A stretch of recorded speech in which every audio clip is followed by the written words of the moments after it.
I'm Jim Check. You're watching Now Media. I have with me Mary Conseca, pollster from Research Co.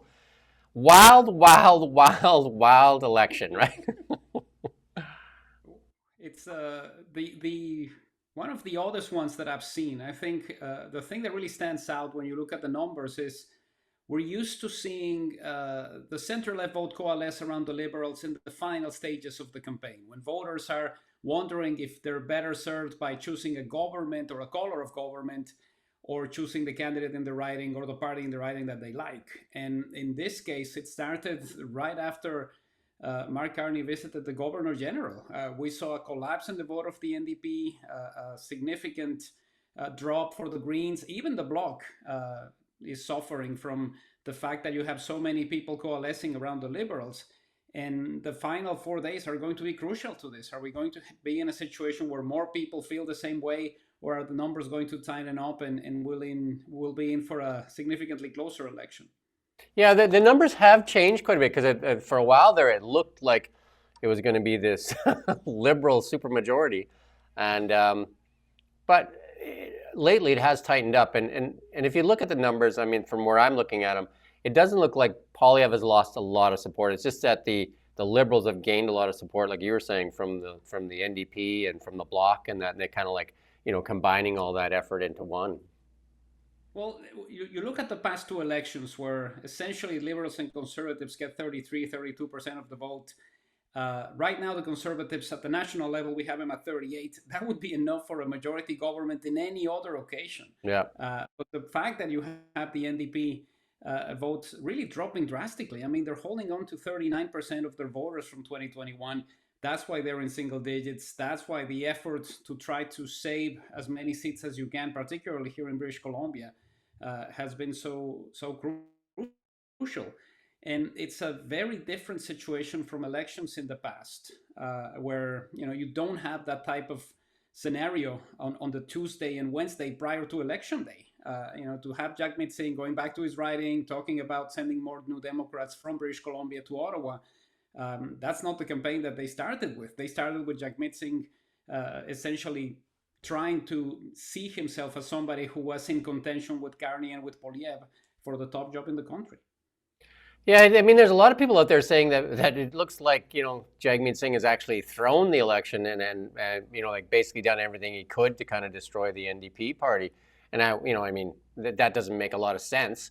Tom Mulcair actually came out and said that the former NDP leaders came out and said that you shouldn't vote for the NDP. And that's not very good. He came out and said that you should vote for either blue or liberals or the red, but obviously that's leaning more towards the Liberals because it's very hard to get an NDP voter to vote for the Conservatives.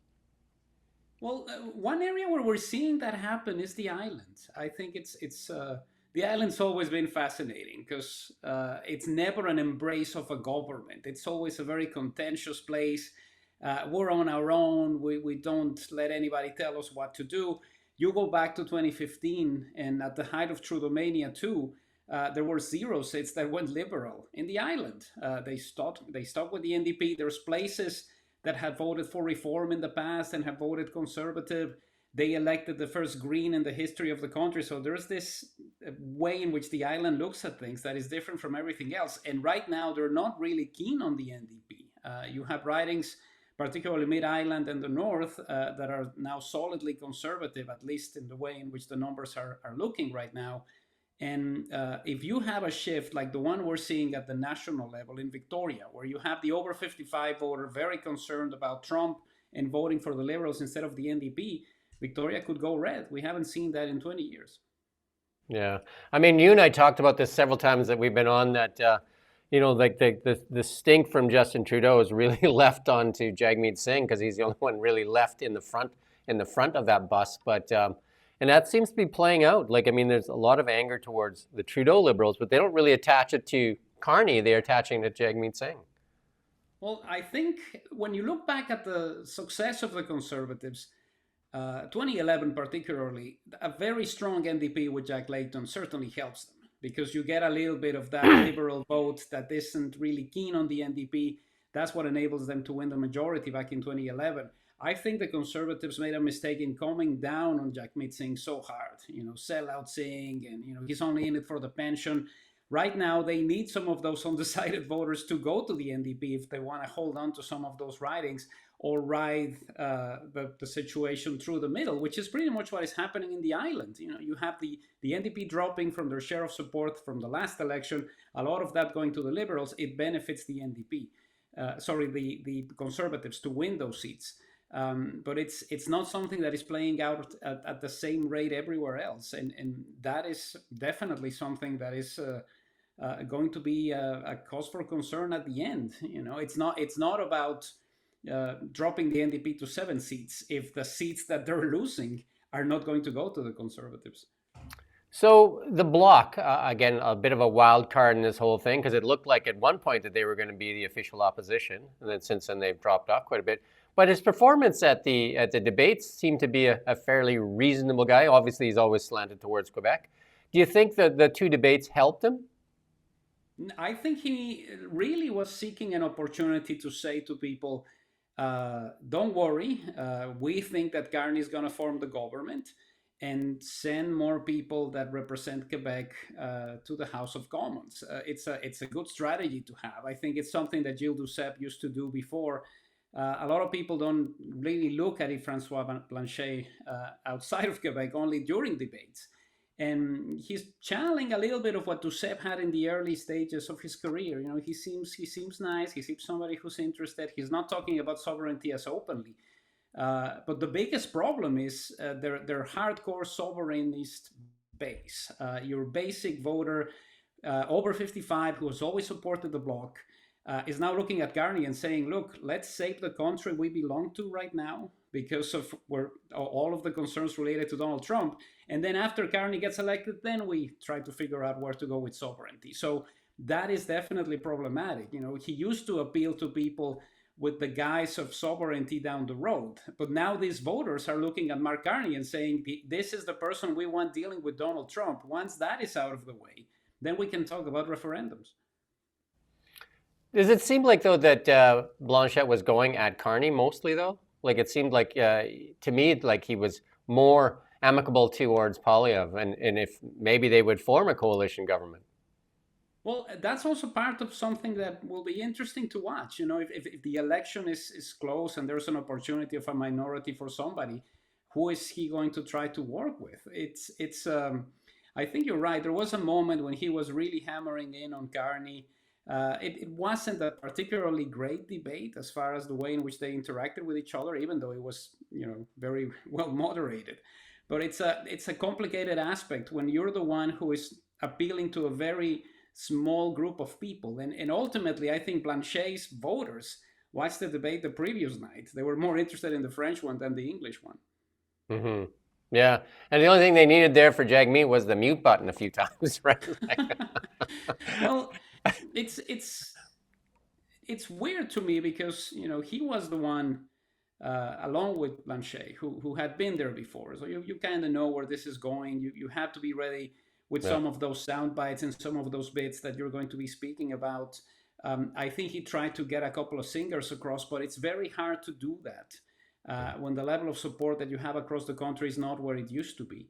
And the fact that nobody engaged with him directly, I think, sends a much more powerful message. If you're Carney or Poilievre, why are you engaging with the guy whose party is in single digits?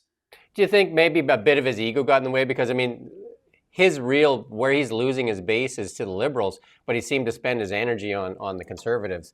And it just seems like that might be like a bit of a dislike for the person as opposed to what's really like strategic for the party. I think it's a combination of both. And, part of what makes this difficult for him is he's appealing to the opposition voter. And it's so tough to do this in an election like this one. You have Carney running as an outsider, despite of the fact that he represents the party that's in power right now. And you're essentially saying, send more people like me and the other NDP members of parliament to Ottawa.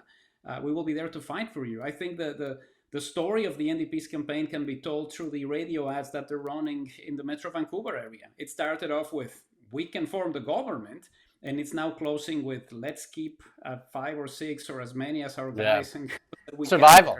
Now it's in So the, survival mode. Really, I mean, Jagmeet Singh might lose his seat, and the same as Elizabeth May. And it seems like, you know, it's a very tough seat. I mean, there's a couple of things that have happened. The boundaries changed a little bit, but back in 2015, at the height of Trudeau-mania 2, Kennedy Stewart won that seat barely over Adam Pankratz. And this is with the Liberals polling at 35% in BC. Now they're at 42. So the chances of Singh holding on to that Singh are pretty slim. yeah. Any in your most recent poll, what does it look like to you for as far as a government being formed? Well, it still certainly favors the Liberals. I think for a couple of reasons. The lead in Ontario is at 6 points. If it grows to 8 or 10 in the final stages, it's going to be almost over. The other issue is the Bloc isn't recovering as quickly as people expected.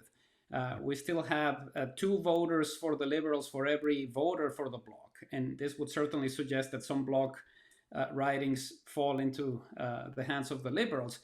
If that's the case, then by the time we get to Manitoba, you might have enough to form a government, maybe even a majority government. And the other problem is the Conservatives are running the numbers in Alberta to levels that we haven't seen. I mean, we had them at 65%. It's not going to help you because you're going to get the same number of seats. There might be some beneficiaries out there. But the real story for me is going to be what happens in BC, because if the Liberals can hold on to the level of support that they have and finish ahead of the Conservatives, that would be a number that we haven't seen for the Liberal Party in British Columbia since Pierre Trudeau in 1968. Trudeau-mania with Justin Trudeau in 2015 was 35%. They're at 42, 43%. That would be historic. So the demographics definitely shift for the 55 plus to the Liberals, and then the, you know, like underneath it's kind of shifts towards the Conservatives. To me, it seems to be a bit upside down from the past, right? The gray hairs used Yes. to support the Conservatives, and now it's kind of gone the other way. Um, how much do you put into like a lot of people on the internet, and they're calling for this blue wave that's kind of this hidden blue wave that's going to happen? We see that the advanced polls are huge. Like, I mean, that's a record in the advanced polls, 7.3 million out of like 29 million eligible voters. So that's pretty big. And then they're saying that some of the polls are slanted towards more of an older audience. I don't know. What do you say to all that?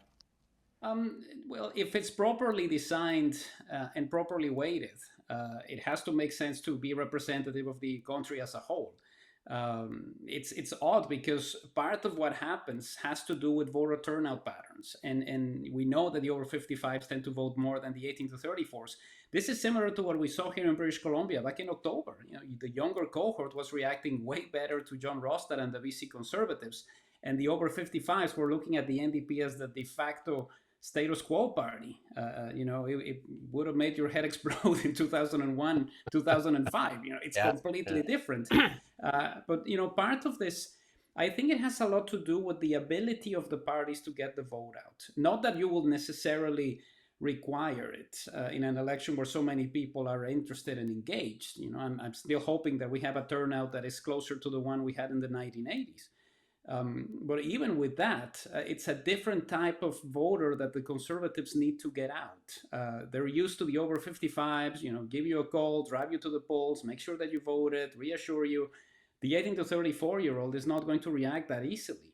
And I think that is also part of what makes this election so compelling, because there's different challenges for the two leading parties. The Liberals used to be the party that benefited from people who said anything but conservative, and I'll make my final decision in the latter stages of the campaign. And the Conservatives used to benefit from the very stern, steady, over 55 voter that they had called for 5 or 6 times during the campaign and ultimately drove them to the polls. Now they're attracting the opposites. So it's going to be fun to watch how that plays out on election day.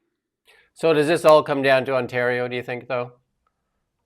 Well, it usually does. I mean, it's sad to say. I was joking the other day that maybe we should count the votes starting in BC, so we matter for at least a few minutes or a few hours during the election night. Of course, the time difference makes that impossible. But part of it is going to be because of how much Ontario changed. Back in the first week of January, with Justin Trudeau still as Prime Minister, The level of support for the Conservatives in Ontario was 50 something percent. I think it was 52 or 53%. That's enough. And the reality is, you have so many people who are second guessing their choices after Justin Trudeau left. And a lot of it has to do with Donald Trump. I mean, to see almost 30% of Canadians saying my number one issue is Canada US relations, that wasn't even on the radar back in November. So a lot of it is a reaction to Trump. And again, we always talk about American elections with their October surprise. Will there be something in the next 3 days that shifts voters? Not the ones who already cast their ballot, but if Trump tweets something, if Carney says something, if Polyev says something, if there's something out there that sort I, of moves the needle. I think the budgets or the plans that got dropped, I don't think they helped Mark Carney much. I think the plan did not look that good to many of the economists out there. I mean, there's definitely some blowback on that, and I think he's on his back heels on that one. But I don't know how much that affects the gray hairs in looking at that budget. But it sounds like a lot more debt for a lot of people. Well, I think that's also changed in a way. A lot of what drove, particularly here in British Columbia, the BC Liberal voter who steadfastly supported Gordon Campbell 3 times and gave him 3 majorities. That group was all about not running deficits. And now the over 55s of today are no longer as concerned with some of those matters. And I think that is also part of what has made the connection from Pierre Poilievre to the over 55 crowd so difficult.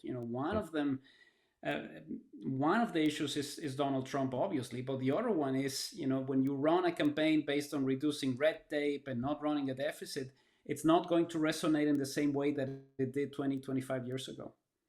And then there's some comparisons out there and saying, in the American election, that there was the polls were showing that Kamala had a pretty good lead in that, and then obviously didn't show up, and that a lot of young people turned out for Trump, and they're saying that same thing is kind of playing out here in Canada. Any thoughts on that? Well, it's a little bit different. I think part of what you saw in the States, and the difference in most of the surveys that were conducted, including my own, it's 1 or 2 points for either of the candidates. It's a statistical tie at the national level, and ultimately Trump manages to win the popular vote. But it's something that is statistically sound. I think it's more problematic when you look at it from the standpoint of the specific states where things are supposed to happen. And again, it was essentially a statistical tie. I mean, you look at Pennsylvania, you look at Wisconsin, you look at Michigan, a couple of points here or there, which is still mathematically valid. This one is different because if we had a lead for the Liberals of a couple of points or even 3 points, that would certainly herald a closer race. But part of what is happening is where that level of support has been concentrated. And because of the way in which the votes usually fall, and again, all bets are off because we could have a significantly higher turnout driven by young people. But if you look at past elections, the Conservatives need to be a couple of points ahead. We looked at 2021 and 2019 where they finished ahead of the Liberals in total votes. But they can't get the seats where they need to. So I think they're aware of that. You got to be 3 or 4 or 5 points ahead of the Liberals to form the government. And because of the because of the way in which the NDP vote is coalescing around the Liberals, this makes it even more complicated. Yeah, no, it's an interesting time for sure, and it'll come right down to the wire, I believe. So. But in the United States, Pennsylvania, you talked about that when we talked prior to the election. Pennsylvania was the key, and they focus, the Republicans focus heavily in Pennsylvania, including with Elon Musk there spending a lot of time standing on stage, and they knew that Pennsylvania was their key. Where do you think the Carney camp will spend its time, and Poilievre will spend his time, and Jagmeet's obviously at home trying to spend his just to rescue, to kind of salvage something, but where does Poilievre and Carney need to spend their time?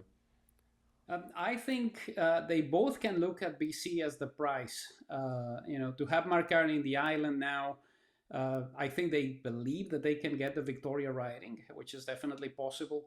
There's a chance as well for the Liberals to maybe go to Edmonton and try to close the deal there, see if you can wrestle some of the ridings from the NDP. I think that the two ridings that are crucial for the Conservatives are the two Richmond ridings, because you have a significant component of East Asian voters who like the message on tough on crime, who are deeply dismayed at the drug legalization overtures. That is a group that they desperately need to get into. But a lot of this really depends on the way Ontario moves, and to a lesser extent if the Bloc comes back.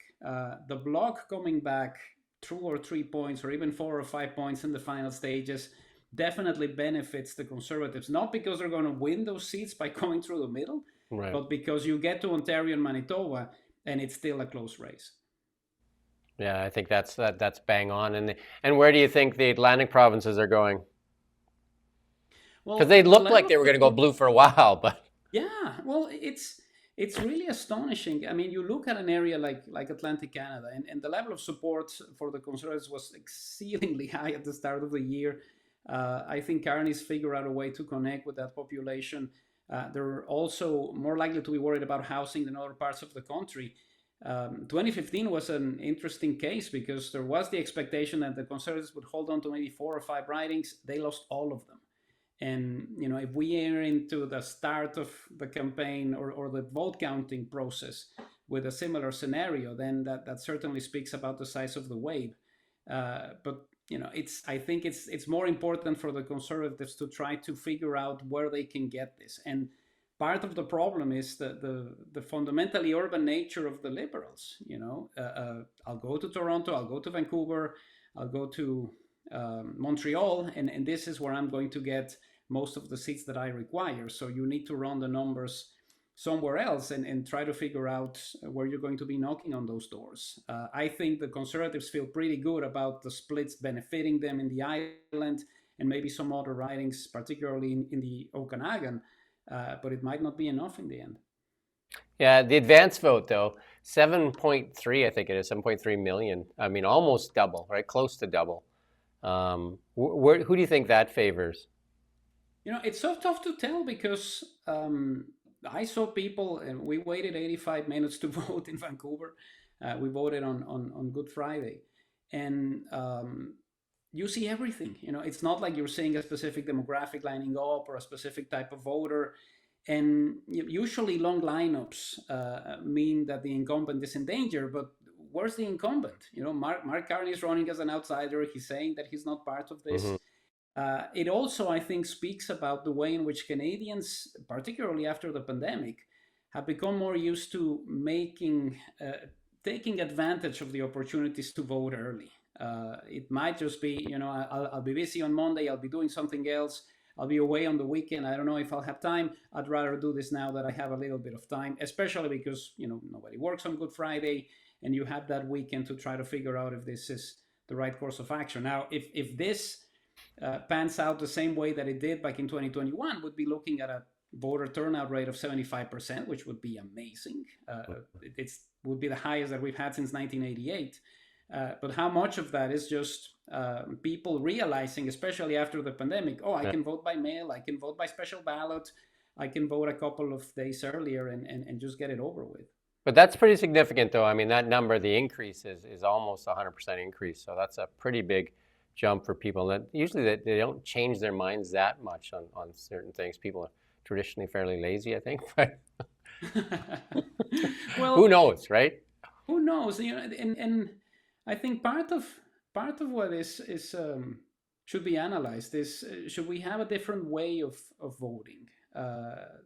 We've seen the embrace of technology in Mhm. provincial races for tabulation, in municipal races for the actual counting of the ballots. We're still going with pencil and paper. It seems to be the best way to go, but you have other jurisdictions where they're trying to do something different, and maybe that is something that they should be considering. Well, here's my idea: is that everything's on your iPhone and you vote for everything. We don't have a government. We vote on everything.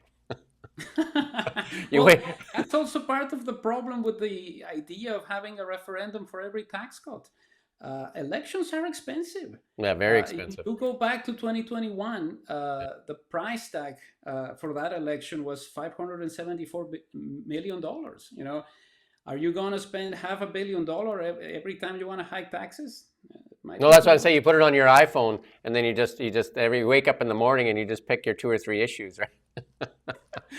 Well, there's places where it's working. You know, Estonia has, and again, very different Oh. situation, smaller nation, fewer people, but they've been voting online since I think 2008 or something, and no allegations of fraud, even though they're next door to Russia. Well, I mean, to be fair, the Liberals basically picked their leader online. It's true. So there you go. Obviously worked for them. But yeah, elections are very expensive to do for sure. And yeah, any predictions or just too close to call? Well, it's more. I think what makes this so tough is there's really two ways to go, and because of the way the campaign has been structured, you're either going to see a tightening of the numbers, your basic NDP Green voter, Bloc voter going back to the fold, assuming that their vote for Carney is no longer as required as it used to be, and then we're in for a closer race, or you have a larger proportion of people saying, okay, our parties are done. We might as well ensure that Mark Carney has a majority. But it's difficult for the Conservatives because you're not depending on people moving to you. And I think that is part of what makes this election so hard for them.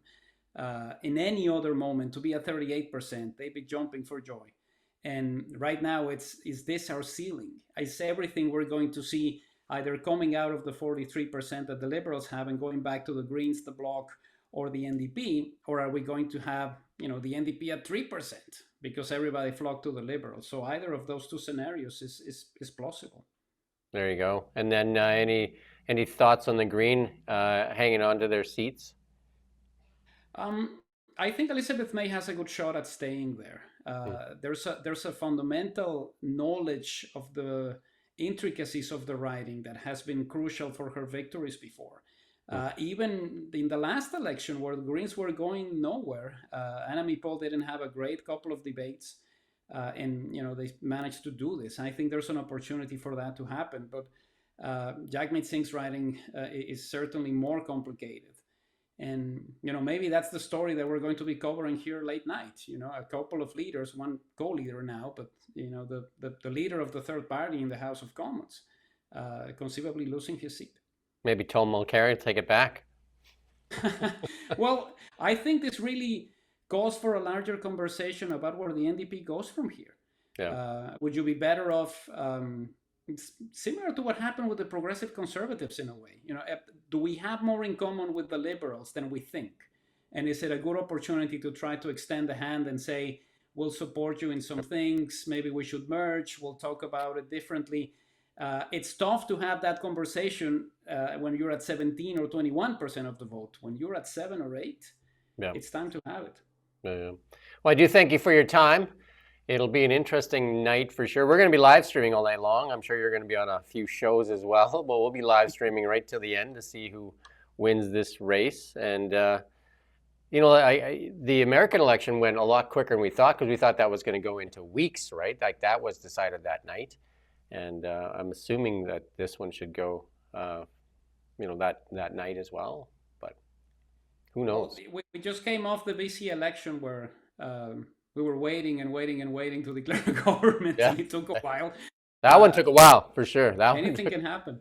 Yeah, and that one took quite a while actually, right?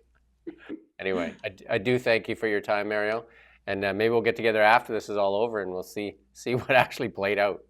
Yes, exactly. All right, thank you, Mario. Thank you, Jim. All right, thank you for watching Now Media Group. We don't just report the news, we live here too. We're your neighbors, bringing you stories that matter to all of us. No government funding, no outside influence. Kelowna Now, local, independent. News you